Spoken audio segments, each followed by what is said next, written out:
But here's another leading atheist. What does he have to say? This is Thomas Nagel. He got his PhD from Harvard, and he taught at Princeton. And look at the headlines. What has gotten into Thomas Nagel? Leading atheist branded a heretic for daring to question Darwinism. You know, all he did was argue in a new book the evolutionary view of nature is false, and now grand forces have descended upon him. That's right, he kicked the sacred cow. And now they're all turning on him, calling him a heretic.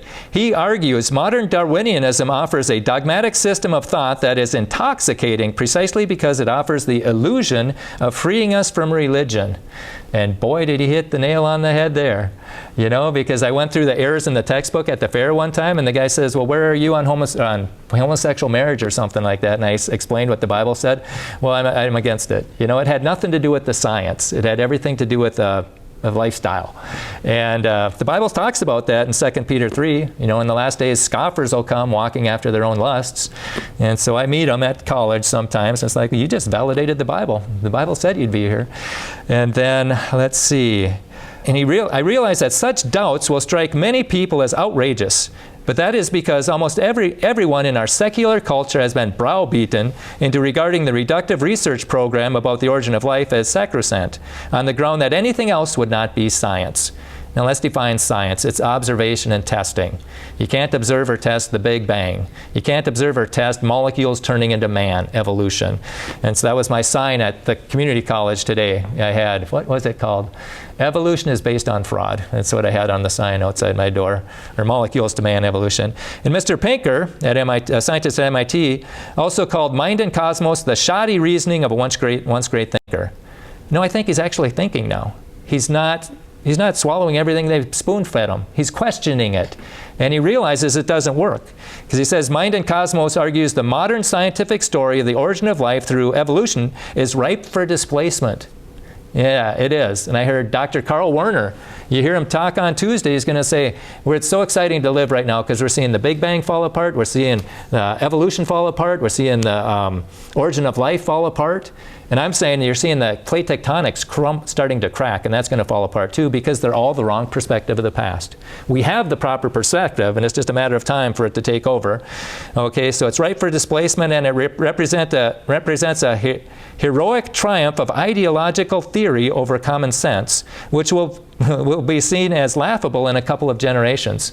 Well, there's another news flash. It's laughable in this generation. I'm going to show you a Tim Hawkins video, and he just mocks it. It's laughable.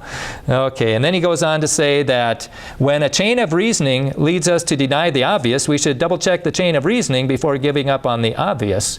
Because it is obvious this building had a builder. It is obvious a painting had a painter. It is just as obvious that a creation had a creator. And then he goes on to say, it's highly implausible that life as we know it is the result of a sequence of physical accidents together with the mechanism of natural selection. Yeah, I would agree with that. Highly implausible. He says materialism is, as Nagel suggests, self-evidently absurd. And I agree. It's absurd. Even Darwin said it was absurd to think that the eye came about by natural selection. He said that was absurd. Well, if it's absurd to do it once, evolutionists believe that it happened 40 different times. And how much more absurd is that? So I agree with Darwin on that point.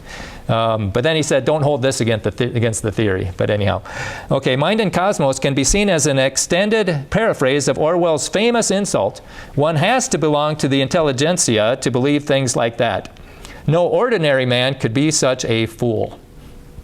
Yeah, it takes a lot of education to believe that molecules turn into man.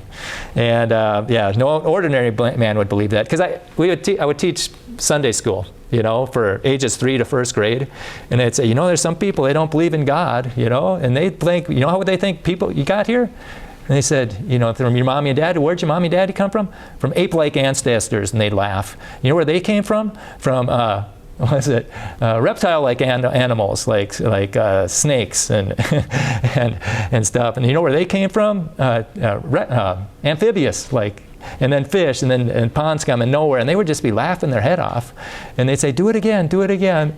But they can see how absurd it is, and we kind of just, we're being browbeaten. We're like believing the emperor has clothes when he really hasn't. Okay, oh, and also, speaking of 1984, that the line that still just pops out at me is, those who control the past control the future, and those who control the present control the past. And we've seen that. Evolutionists are controlling the past by eliminating God, so there's no God in the future. The ultimate authority there would be the government. And then those who control the present control the past. Okay, and that's why the people were getting censored. And I've seen creationists get censored for decades. And then during COVID, we saw doctors get censored who were saving people with ivermectin and hydroxychloroquine. And it just shows who's in charge. And now recently, it's people who criticize Israel. Just ask Candace Owens about that. And so I always like to see who's being censored. That shows who's in charge. And typically, it's that saying, beware of one hand clapping. There's two sides to every story, right? But if you only hear one side over and over again, it's probably the side with the truth is being censored by those who can do it. And they can't defeat it publicly, so they just have to keep that from getting into the mainstream conversation.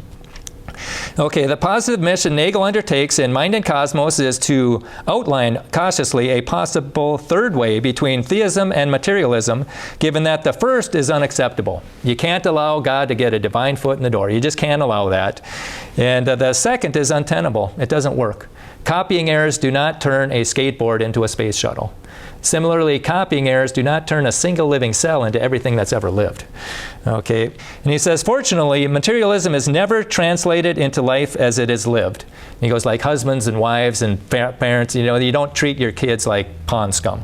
Okay, chemicals. Materialists never put their money where, well, almost all materialists, there's an exception, almost never put their money where their mouth is. Nobody thinks of his daughter as just molecules in motion. A materialist who lived his life according to his professed convictions, understanding himself to have no moral agency at all, seeing his friends and enemies and family as genetically determined robots, wouldn't be just a materialist, he'd be a psychopath. And I'll introduce you to one. Anybody ever heard of Jeffrey Dahmer?